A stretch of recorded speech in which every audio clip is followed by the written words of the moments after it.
Selamat pagi semuanya. Hai teman-teman, ketemu lagi nih bareng aku Hendrik Noromadoni di acara Esamo Podcast. Teman-teman, podcast kali ini bertema tumbuhkan semangat entrepreneur di era milenial.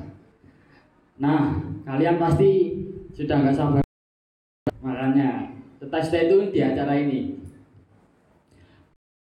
Tak lupa saya ucapkan terima kasih kepada Bang Jateng yang telah menjadi sponsorship kali ini.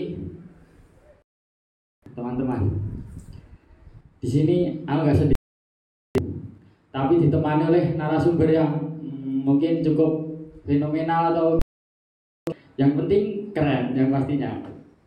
Nah, narasumber kita kali ini adalah Mas Arif Dwi Anwar, pengusaha online shop. Dan kita sambut dulu dong narasumber kita. Selamat siang Mas. Selamat siang Mas Hendri. Oke teman-teman, segera kita mulai aja ya. Pasti kalian udah gak sabaran nih. Aku akan langsung mulai bincang-bincang sama Mas Arif. Assalamualaikum Mas. Waalaikumsalam. Bagaimana nih kabarnya hari ini Mas? Alhamdulillah kabarnya baik. Gimana Mas Hendri kabarnya? Alhamdulillah saya. Kita langsung aja ya Mas, bincang-bincang tentang kewirausahaan. Ini mau tanya, kalau boleh tahu bagaimana nih cerita dan sejarahnya Mas Arif terjun menjadi seorang wirausaha? Apa emang udah cita-cita dari dulu? Apa gimana nih ceritanya? Sedikit cerita ya. Jadi saya terjun di dunia usaha ini. Sebenarnya itu dulu saya nggak punya pemikiran atau nggak punya cita-cita sama sekali buat menjadi wirausaha atau berdagang. Tapi karena setelah saya lulus dari SMA ini tahun 2020, itu kan saya berpikiran untuk gimana caranya mengubah waktu yang luang, karena kan waktu itu kan masih libur dan sambil menunggu dapat kuliahan. Nah dari situ kan ada waktu luang. Kemudian saya berpikir untuk gimana caranya mengubah waktu luang itu menjadi waktu yang produktif. Nah kemudian kan saya juga punya teman-teman channel-channel juga buat menjadi opsi saya untuk berdagang. Dan awalnya itu setelah saya lulus SMA, saya langsung berjualan kaos polos. Nah, berjualan kaos polos kurang lebih 1 tahun, kemudian berjalan alhamdulillah lancar. Tapi setelah 1 tahun itu, kemudian saya diajak sama teman saya yang kebetulan juga dia itu bos pancing. Nah, kemudian saya diajak untuk menjadi reseller, untuk menjualkan barang-barangnya. Dan kemudian setelah pertimbangan, karena kan kalau saya jualan kaos polos itu memakan waktu yang banyak, karena sistemnya kan kalau saya jualan kaos polos itu sistem penjualannya COD. Nah tapi kan kalau saya jualan pancing ini sistemnya semuanya online. Jadi dilihat dari segi waktu itu lebih efektif untuk berjualan pancing, dan juga pertimbangan untuk segi pendapatan juga itu lebih banyak juga di berjualan pancing. Makanya sampai sekarang saya terjun di penjualan pancing gitu. Oke, jadi kan penjualannya itu online. Nah itu melewati marketplace apa aja kalau boleh tahu? Kalau dulu pas saya jualan kaos polos itu penjualan saya yang pertama itu melalui kontak WA seperti yang mungkin pada umumnya. Kemudian juga selain melalui WA ada juga lewat Facebook Marketplace. Itu kan di Facebook ada fitur Marketplace. Nah, saya memanfaatkan dari situ untuk mencari orderan, dan sistemnya dulu masih saya cari orderannya di Facebook Marketplace, tapi saya cari orderannya itu yang dekat-dekat sini, jadinya bisa dijangkau buat COD. Itu pas saya jualan kaos polos. Nah, kalau yang membicarakan jualan pancing itu pertama awal itu saya masih menggunakan Facebook Marketplace yang metodenya hampir sama, tapi cuma bedanya kalau saya berjualan pancingnya di Facebook Marketplace itu jadi saya menyebar wilayah-wilayahnya. Jadi saya berjualannya itu nggak di wilayah sini aja, karena kan saya jualan pancingnya itu online, paketing, Jadinya lokasinya itu saya sebar nggak cuma di Sukoharjo tapi juga di Jakarta, Bandung atau kota-kota besar yang lainnya. Nah kemudian setelah saya berjualan di Facebook udah nggak efektif, kemudian saya beralih di Shopee dan juga Lazada. Kalau mungkin Shopee itu udah pada umumnya upload barang, kemudian ada yang order, kemudian kita kirim. Lazada pun juga begitu. Tapi awal Januari lalu itu kan baru boomingnya ada TikTok Seller.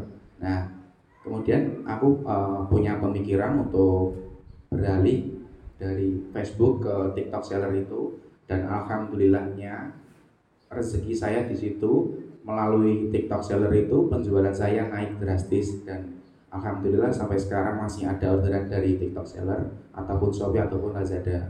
Jadi kalau membicarakan tentang saya berjualan di mana aja, yang pertama itu di Facebook Marketplace, terus Shopee, Lazada, sama TikTok Seller.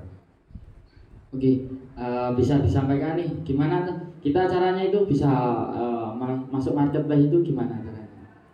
Yang pertama tentunya kalau Shopee itu barang yang kalian jual biar dilirik sama pembeli banyak, itu ratingnya bagus, terus kemudian juga terjualnya itu udah ada.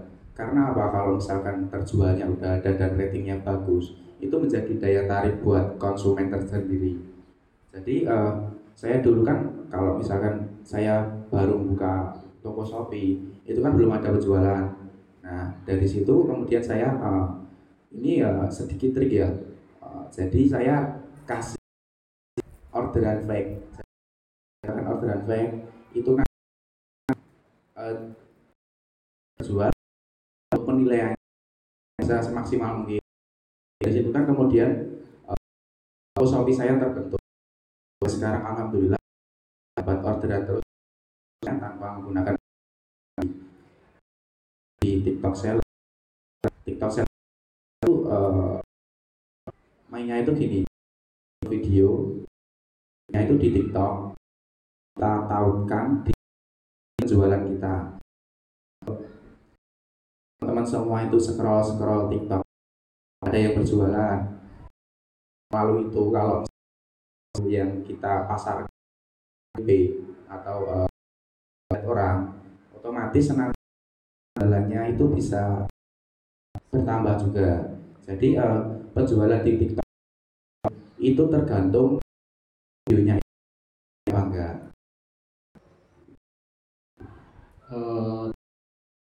Kan usaha Mas kan di reseller. Nah, jadi itu apa? Riset sebenarnya kita punya tangan pertama atau mungkin supplier. Nah kita menjualkan kembali dia jual, dia udah, tapi kita juga jual di shop yang sama, hanya kita saing gitu. Mungkin bisa diceritakan Mas perkembangan untuk usaha sampai saat ini bagaimana? Membicarakan perkembangan mungkin ya seperti umumnya ya, namanya berjualan itu naik turun. Jadi saya juga menyadari diri sendiri saya masih belum bisa konsisten dalam berjualan. Kadang juga masih malas, kadang juga masih mungkin nggak ada semangat buat berjualan. Nah kalau membicarakan gimana penjualannya naik apa turun, itu awal-awal saya berjualan kan otomatis masih di bawah ya. Kemudian berjalan 1-2 bulan itu perlahan naik. Kemudian pada puncaknya itu di Januari awal berkat TikTok Seller itu penjualan saya itu bertambah banyak sekali, dan dari situ kan mungkin udah cukup itu buat aku, karena kan saya juga kuliah nggak bisa bagi waktu. Nah Januari sampai sekitar bulan April itu stabil di atas terus. Kemudian kan ini kuliahnya udah offline, saya nggak bisa bagi waktu, mungkin masih kesulitan bagi waktu. Mulai April sampai bulan ini itu penjualan saya menurun, tapi alhamdulillahnya masih ya bisa dikatakan masih cukup. Jadi kadang ada turunnya, kadang ada naiknya. Sebelum beranjak ke TikTok seller dan sampai puncaknya itu, apakah ada strategi yang dilakukan atau tidak? Atau cukup kita upload barang di TikTok, nanti tinggal nunggu pembeli gitu? Untuk strategi berjualan di TikTok itu sebenarnya yang pertama itu kita upload videonya, yang penting rajin atau rutin. Dulu pas saya berjualan TikTok itu masih muda-mudanya, saya upload, kemudian kemungkinan besar itu masih FYP. Lah untuk strateginya mungkin rajin-rajin upload. Jadi saya dulu itu uploadnya sekitar 1 hari itu 3 video. Mulai dari situ kan kemudian akun TikTok saya itu terbentuk. Nah mulai dari situ alhamdulillah sampai sekarang itu untuk akun TikTok yang pertama itu followernya 37k, dan untuk yang kedua itu 18k. Di TikTok sendiri itu kan mas, itu upload video tentang barangnya. Nah itu buat kontennya itu setiap hari atau gimana? Maksudnya dalam artian mungkin kan sehari uploadnya 3 kali. Nah 3 kali video itu pembuatan videonya itu dalam 1 hari atau lain hari? Jadi saya sistemnya kalau untuk stok video itu saya kalau sekali buat video atau konten produk-produk saya itu nggak cuma buat hari itu. Jadi kalau misalkan saya buat video itu sekalian banyak. Jadi kalau misalkan sehari itu 3 video yang saya upload, mungkin bisa cukup untuk 1 minggu. Jadi saya sekali video itu 3 kali 7 hari, jadi sekitar 21 produk. Nah 21 produk itu saya video dalam sehari itu. Karena kan udah saya video selama 21 video. Nah makanya saya videonya cuma seminggu sekali. Terus itu yang jadi mungkin pemeran di dalam video itu mas sendiri atau mas cari orang lain gitu? Kalau dulu pas awal-awal saya berjualan itu untuk pemeran atau yang review barang itu saya sendiri.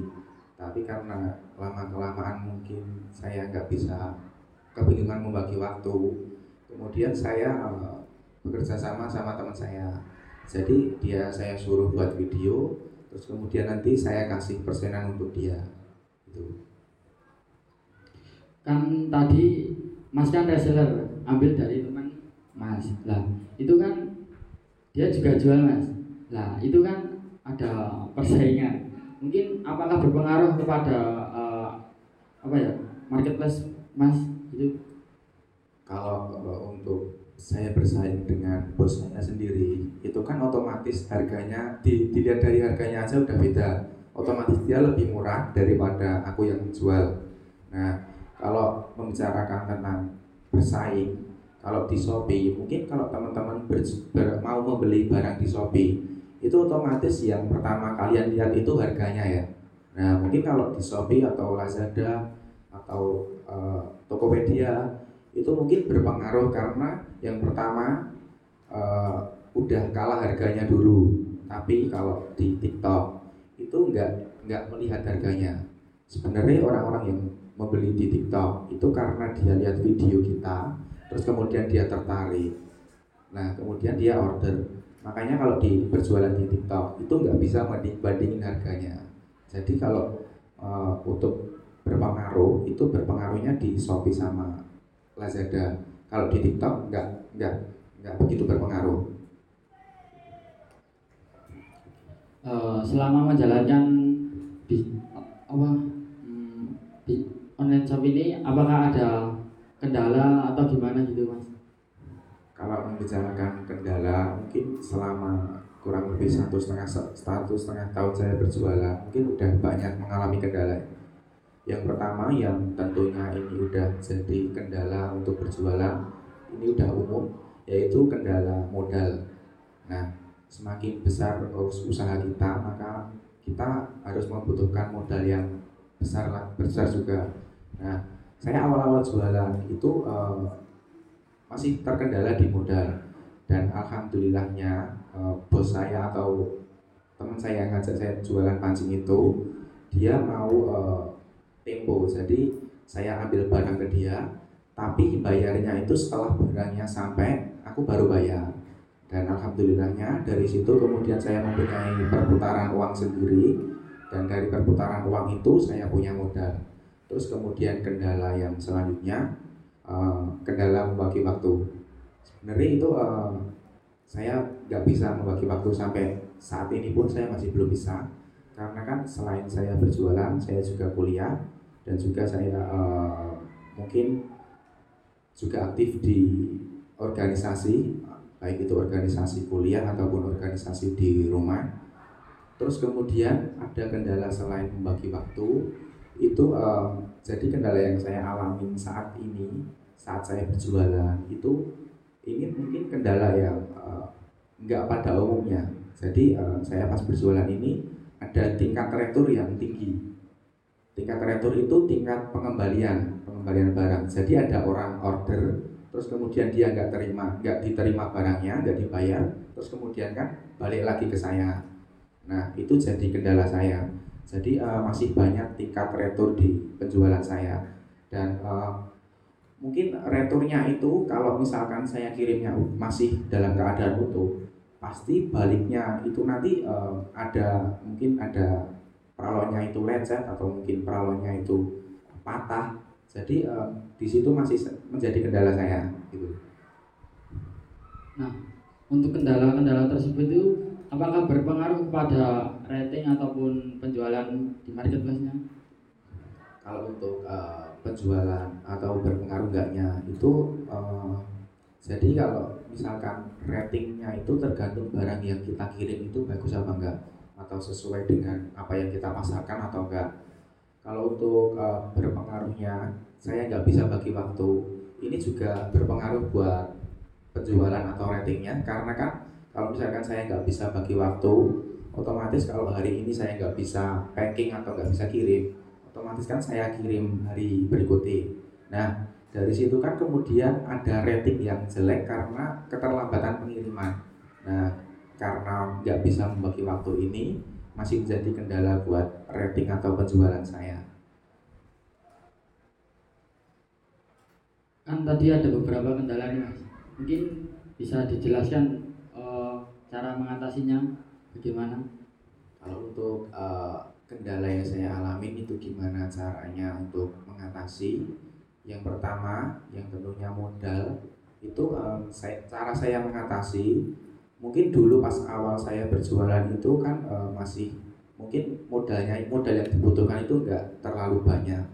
Untuk mengatasi kendala modal, dulu saya awal berjualan saya pinjam ke ibu saya dulu. Nah, kemudian setelah pinjam ke ibu saya, ada uang sisa, uang laba. Nah, dari situ kemudian saya kumpulkan buat menjadi uang perputaran saya sendiri. Jadi setelah saya setelah saya pinjam uang ke ibu saya selama kurang lebih 3 bulan berjalan, setelah 4 bulannya itu alhamdulillahnya saya udah punya uang perputaran sendiri. Dan kemudian untuk kendala waktu, dan sampai saat ini pun saya masih kebingungan untuk membagi waktu, gimana caranya biar efisien buat penjualan saya. Jadi kalau misalkan saya kuliah 6 jam, katakanlah jam 7 sampai jam 1 siang, itu waktu saya buat kuliah. Terus kemudian setelahnya gimana caranya waktu berjualan saya itu juga 6 jam. Jadi saya buat balance atau seimbang. Terus kemudian kalau untuk tingkat retur atau tingkat pengembalian itu masih belum ada solusi, karena itu kan dari pembelinya sendiri. Jadi kalau misalkan membicarakan kendala buat untuk returnya itu tidak banyak, saya masih belum bisa. Nah, mungkin alasan pembeli itu untuk retur itu apa Mas? Kan itu kan sama saja barangnya itu kan dikembalikan kepada penjual. Sebenarnya mungkin kebanyakan itu pembeli itu nggak membaca semuanya ya, nggak membaca produk-produknya, terus kemudian nggak membaca ketentuan-ketentuannya. Dan juga ada juga kalau misalkan orang orang mau membeli tapi dikembalikan ke saya itu dengan alasan kepencet. Jadi itu sebenarnya nggak masuk akal. Tapi banyak juga orang-orang yang menggunakan alasan itu sebagai alasan buat saya kok barangnya dikembalikan. Terus kemudian juga ada eh, peralonnya patah atau packingannya patah. Kalau itu udah, kalau dikembalikan udah wajar. Tapi nggak banyak kok yang pakai alasan peralonnya patah.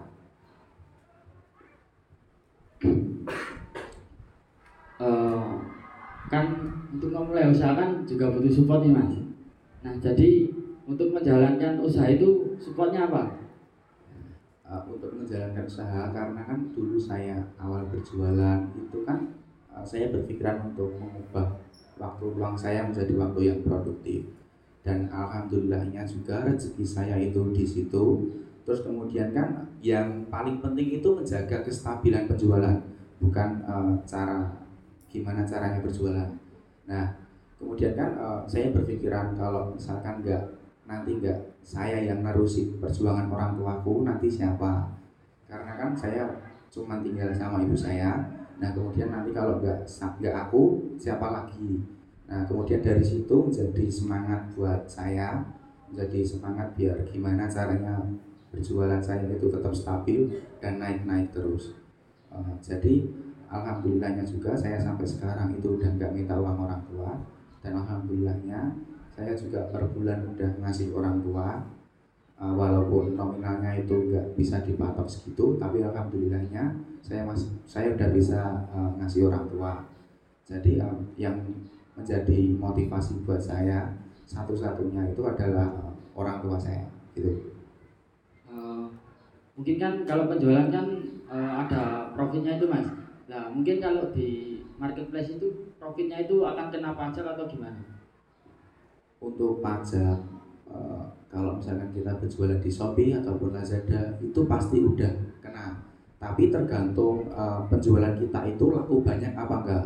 Kalau misalkan toko kita itu terjualnya masih sedikit, itu Shopee itu ngasih pajak itu masih sedikit juga. Tapi kalau misalkan penjualannya itu udah ribuan, eh, untuk potongan dari Shopee ataupun Lazada itu udah lumayan banyak juga. Kalau TikTok itu udah nggak memandang kamu berjualannya itu udah laku banyak apa enggak, tapi potongannya di TikTok itu setiap orderan itu ada potongannya 2.000. Jadi setiap orderan masuk kan ada harganya tersendiri-sendiri lah, terus kemudian dipotong sama TikTok 2.000 untuk masuk di TikToknya sendiri. Eh, Kan dengar-dengar Mas Arif juga tadi udah ngasih uang bulanan sama orang tua, mungkin uang pribadi juga untuk kehidupan sehari-hari juga tercukupi. Saya juga dengar bahasanya Mas Arif itu sudah beli sepeda sendiri, keren. Nah ini saya mau tanya, mungkin berapa sih penghasilannya Mas Arif? Kalau untuk penghasilan awal berjualan sampai sekarang itu per bulannya itu beda-beda ya. Tapi kalau misalkan pas lagi sepi-sepinya itu paling sehari itu ada 10 orderan atau 5 sampai 10 orderan. Nah, kalau stabil seperti itu selama sebulan, mungkin penghasilan saya sekitar 3 juta per bulan. Tapi kalau misalkan pas ngepasi rame-ramenya itu bisa sampai 10 juta per bulan. Itu juga saya alamin selama kurang lebih 4 bulan, dari bulan Januari, Februari, Maret, April. Dan itu penjualan saya meningkat drastis, dan dari penjualan meningkat drastis kan otomatis profit yang kita terima itu lebih banyak, dan alhamdulillahnya udah saya belikan juga, alhamdulillah bisa beli motor. Nah, pada saat penjualannya Mas Arif meningkat itu, apakah Mas Arif kerjakan sendiri atau Mas Arif itu ada karyawan? Yang tentunya kalau misalkan pas orderan saya itu meningkat, itu kalau misalkan saya kerjakan sendiri itu nggak mungkin mampu. karena kan selain saya juga cari orderan, saya juga packing juga. Nah, kalau misalkan orderannya bludak, nanti kan otomatis waktu yang saya gunakan untuk cari orderan itu nggak ada. Nah, dari situ kemudian saya berpikiran untuk membayar teman saya. Jadi saya ngajak teman saya buat membantu saya packing, dan selama kurang lebih mungkin 4 bulan itu saya ngajak dia, tapi orangnya ganti, nggak cuman itu aja. Kadang kan juga ada temanku yang nggak bisa, terus kemudian saya ngajak teman yang lain gitu. Untuk online shop kan kita nggak mungkin, maksudnya cuma jual produk, upload gitu aja. Mungkin masnya kan juga seperti ada live di aplikasi atau gimana gitu, mungkin apakah dilakukan oleh Mas Arif? Untuk live di aplikasi, mungkin kalau sekarang itu live di TikTok kayak Madden mungkin, nah itu saya masih belum menggunakan cara itu, tapi saya udah memikirkan untuk kedepannya saya harus live TikTok untuk berjualan. Nah, kemudian untuk live di Shopee juga sama Lazada saya belum, karena kalau live di Lazada sama Shopee itu nggak efektif. Efektifnya cuma live di TikTok, tapi saat ini saya belum melakukan itu. Nanya lagi Mas, strategi apa sih yang Mas Arif terapkan untuk menarik pembeli untuk menggunakan produk dari Mas Arif? Menarik pembeli itu kalau strategi saya itu, jadi kalau misalkan saya jualnya itu barang dengan harga 100.000, jadi saya kasih caption menarik, dan itu menjadi daya tarik untuk pembeli tersendiri. Seperti mungkin kalau misalkan ini kan saya jualan joran dengan harga mulai dari Rp1.000. Nah, dari situ kan menjadi daya tarik tersendiri. Padahal kan Rp1.000 itu kan nggak jorane, tapi mungkin kambangannya. Tapi kan ini menjadi daya tarik. Nah, kemudian ada orang yang ngelirik barang-barang saya atau melihat toko-toko saya. Nah, dari situ mungkin menjadi daya tarik tersendiri. Nah, itu barang-barangnya Mas Arif itu Mas Arif kasihkan di rumah atau punya mungkin nyewa kios gitu buat naruh-naruh barang pancing? Sampai saat ini itu saya belum membayar atau sewa kios buat barang-barang saya. Jadi kalau mengenai barang-barang pancing yang mungkin nantinya saya packing, itu berada di toko bos saya atau toko supplier saya. Jadi kalau misalkan saya ada orderan, saya baru ambil ke situ, terus kemudian saya antar. Kalau udah saya packing, kemudian saya antar ke CNT. Tapi untuk di rumah itu masih sudah ada barang-barang seperti mungkin ada pancing atau peralatan yang lainnya, dan ini udah saya siapkan untuk live di TikTok. Mungkin selama menjalankan usaha sampai saat ini ada nggak sih Mas rasa malas gitu? Tentunya rasa malas mungkin nggak bisa dipungkirin ya, karena kan rasa malas itu hal yang wajar. Tapi mungkin gimana sih caranya kita melawan rasa malas itu? Karena kan saya punya motivasi buat mungkin penjualan saya bisa naik terus. Kemudian saya melawan rasa malas itu, ya walaupun kadang masih malas, tapi gimana caranya kita bisa melawan rasa malas itu? Di pertanyaan yang terakhir, kita pengen tahu dong Mas, tip menjadi wirausaha yang sukses itu bagaimana? Tipsnya? Ya sebenarnya sebenarnya saya masih belum sukses ya, karena kan masih jauh di pasaran yang lainnya. Tapi bagi teman-teman atau mungkin rekan-rekan semuanya, kalau misalkan kalian mau berdagang atau mempunyai pemikiran untuk berjualan, itu sebisa mungkin lakukan. Karena apa? Karena 9 dari 10 pintu rezeki itu adalah berdagang atau berjualan. Jadi kalau misalkan kalian sudah terjun di mungkin kalian berjualan, itu otomatis nanti Allah ngasih jalannya gitu. Oke teman-teman, ternyata jadi wirausaha sukses itu butuh banyak gimana ya perjuangannya. Mungkin mau nyoba gitu, mungkin mau nyoba dalam satu cara itu nggak cukup, harus beberapa cara.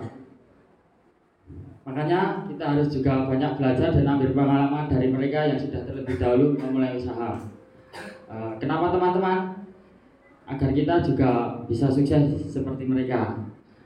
Akhir kata, aku pamit undur diri dan terima kasih Mas Harif atas sharing-sharing kali ini. Dan buat teman-teman semua, jangan lupa subscribe YouTube Esamo dan sampai jumpa di podcast selanjutnya. Wassalamualaikum warahmatullahi wabarakatuh.